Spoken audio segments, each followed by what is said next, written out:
Okay, Abbas, എന്താണ് ഈ സാഹചര്യത്തിൽ അവിടെ ദോഹയിൽ വീണ്ടും വലിയ സ്ഫോടന ശബ്ദം കേൾക്കുന്നു എന്ന് പറയുന്നു. അതോടൊപ്പം തന്നെയാണ് ചർച്ചകളുടെ സാധ്യത, അതിപ്പോഴും അതിനുള്ളൊരു സാധ്യത തേടൽ ഖത്തർ ഇപ്പോഴും നടത്തുന്നുണ്ടോ?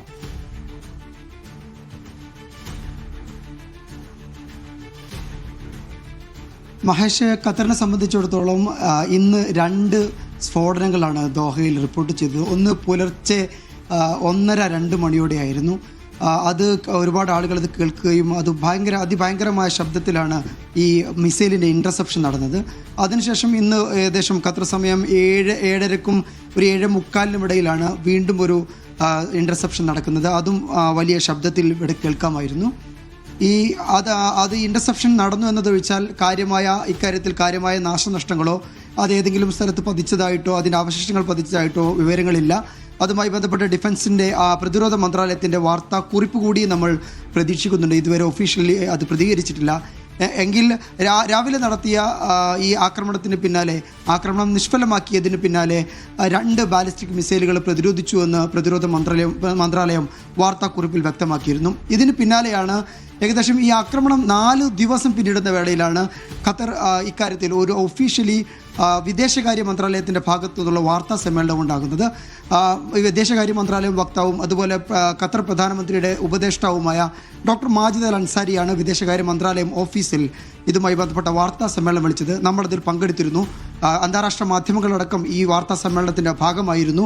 BBC, അൽ ജസീറയും അടക്കമുള്ള മാധ്യമങ്ങളുണ്ടായിരുന്നു.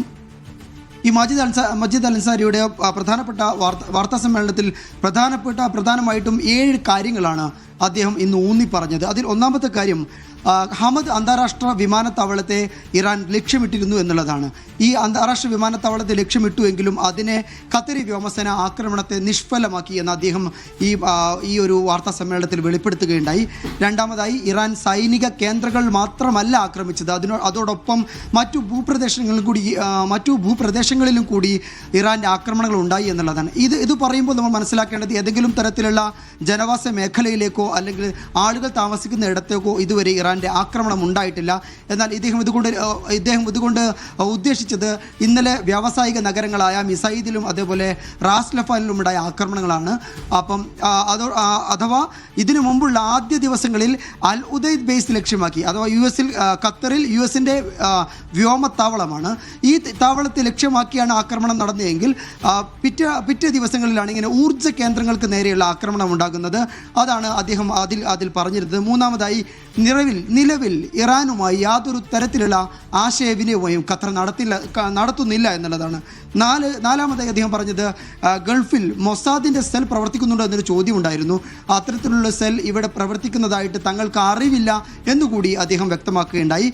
അതോടുകൂടെ തന്നെ ഇറാനുമായി ബന്ധപ്പെട്ട ആക്രമണത്തിൻ്റെ അപ്ഡേറ്റുകൾ പറയുന്ന സമയത്ത് ജെറ്റുകൾ തകർക്കും മുമ്പ് ഇറാന് തങ്ങൾ മുന്നറിയിപ്പ് നൽകിയിരുന്നു എന്ന് മാജിദ് അൽ അൻസാരി വ്യക്തമാക്കുകയുണ്ടായി. അഥവാ 2 സുഖോയ് 24 യുദ്ധവിമാനങ്ങൾ ഇറാൻ തകർത്തു. ഇറാൻ്റെ ആകാശ പരിധി കടന്നെത്തിയ 2 യുദ്ധവിമാനങ്ങളെ ഇറാൻ വെടിവെച്ചിട്ടു എന്ന് ഇന്നലെ പ്രതിരോധ മന്ത്രാലയം വ്യക്തമാക്കിയിരുന്നു.